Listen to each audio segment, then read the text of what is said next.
Hello again, modelers. Been a bit of a delay, I'm afraid, doing work on the Chipmunk.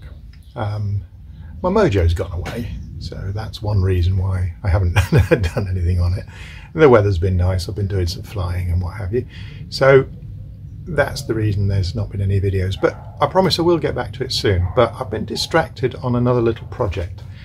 Now, I have a bit of an issue when I go flying and camping, and if it's a 2 or 3 day event, I tend to camp. But it's a bit fraught with getting all the gear and models and everything else, and I end up with all the camping gear and everything else filling the car, and then the poor little model is crammed in on top, which is not ideal. Anyway, to cut a long story short, I bought a van. I know it's a bit extravagant, but I bought a van, and what I'm going to do is I'm going to convert it to be a day van so that it has storage and racking in it for getting my models to the flying field, and the area underneath is going to be available for getting all my camping gear. I'm not going to convert it so I can sleep in the thing. It's just really to get the models there, and I want to put a table and some benches in there so that I can sit, and if we're doing scoring or something like that, or I've got to work on the model in the evenings, that the area is comfortable, has a table that I can work at, and has pretty good lighting for the evening. So I need some USB connectors, good lighting and things like this.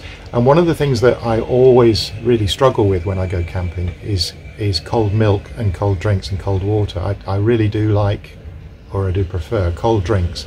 And I mean, who can resist a cold beer after flying, for God's sake? So one of the other little things I'm doing is I'm going to fit a fridge.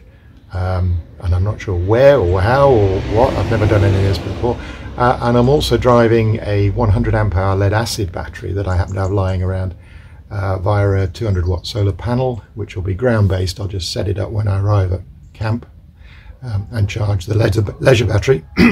And that battery then will drive the fridge overnight, and then hopefully a bit of sunshine the next day will charge the battery back up again. Well, that's the idea. So I'm not going to do a series on camper van conversions or something like that, but I thought I'd just try and apologise for the lack of videos and explain what's going on.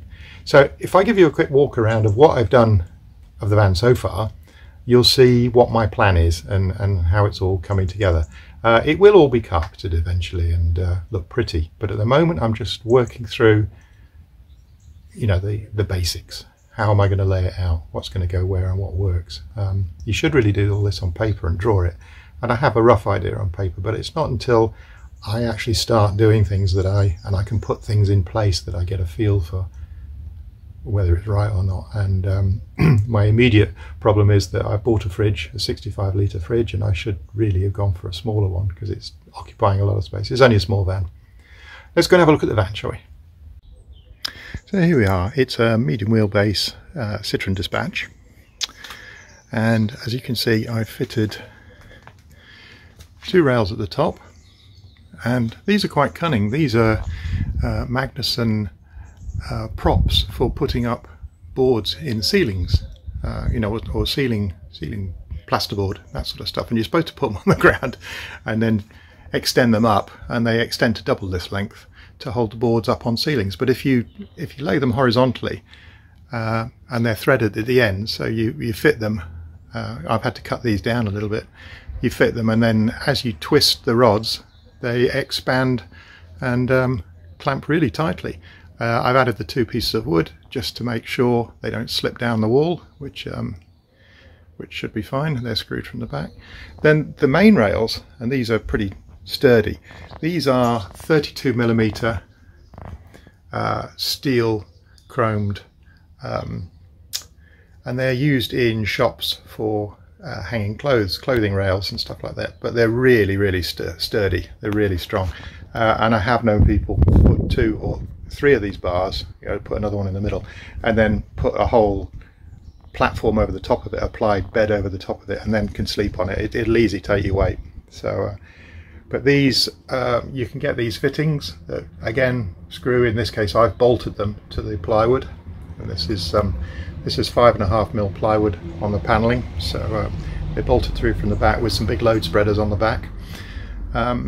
I'm not going to be putting a great deal of weight on there. There's only going to be the weight of models, So, and then I'm going to replace the floor. That's the next task, and then I'm going to build a bench out on either side. It's going to come out about 500 on either side, and it'll go back to just in front of the forward beam, and that'll be the benches, and then there'll be a table that goes in the middle that is on 2 posts, or maybe 1 post, I don't know yet, we'll see.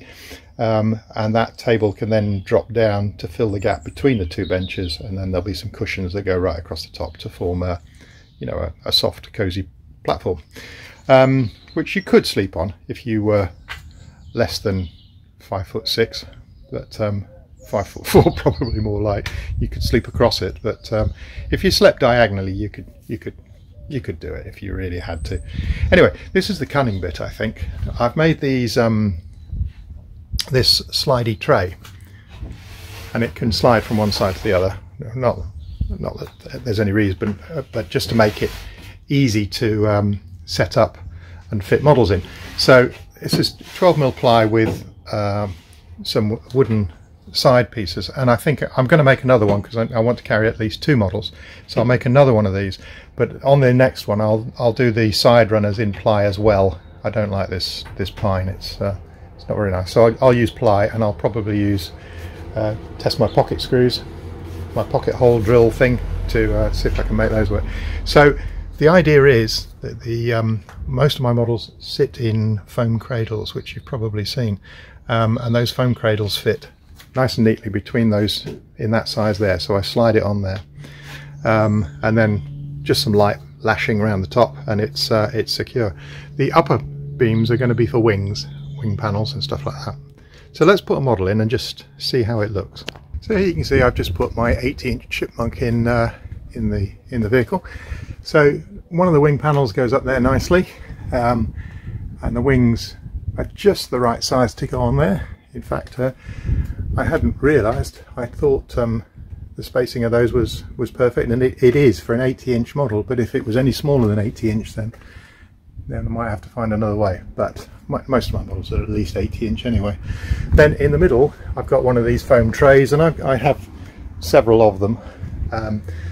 This one is for my control line chippy, which is only 1/6 scale, and the wing sits in a cradle just here, so that's fine. But this 80-inch also fits in there, and I really need to make some more of these cradles. But anyway, the beauty of this is that's sat in there nicely, and then if I want to just slide it over, I can do, and I can go all the way to there, and then as you can see, it's snug.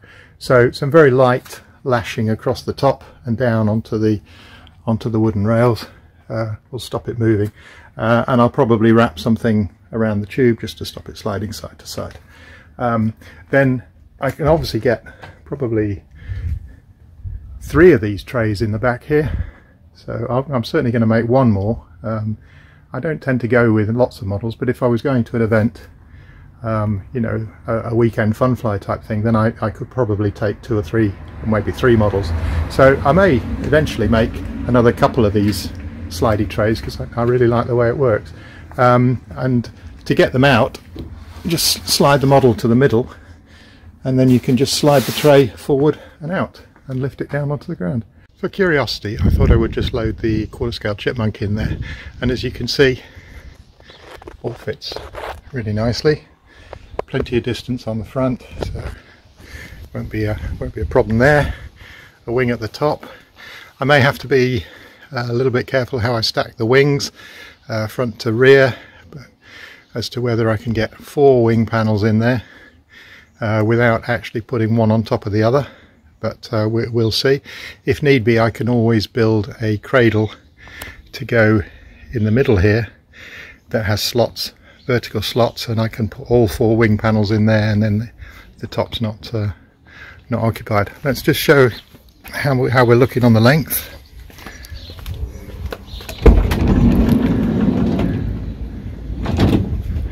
And as you can see, we're fine at the rear. Plenty of room, plenty of space, and importantly, the van floor space is not impacted by this.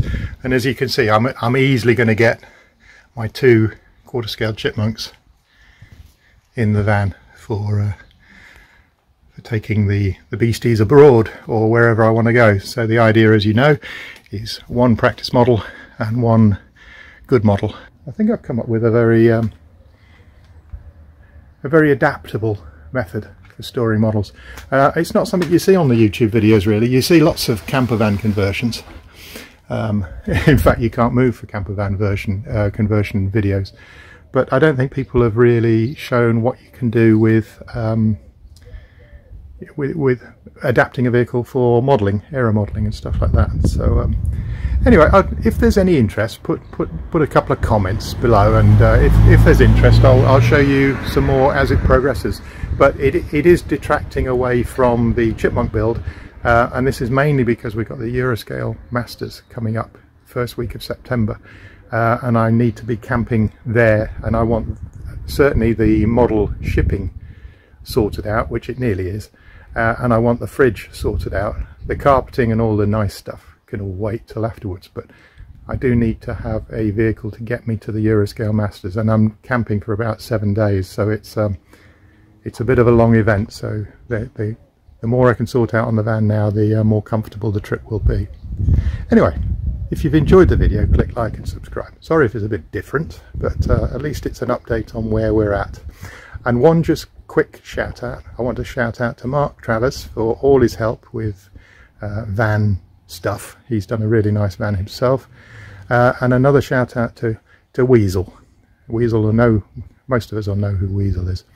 Weasel's been very supportive, and at the weekend I saw him and hadn't seen him for quite a while, and he said he loves these videos. So thanks Wease, speak soon.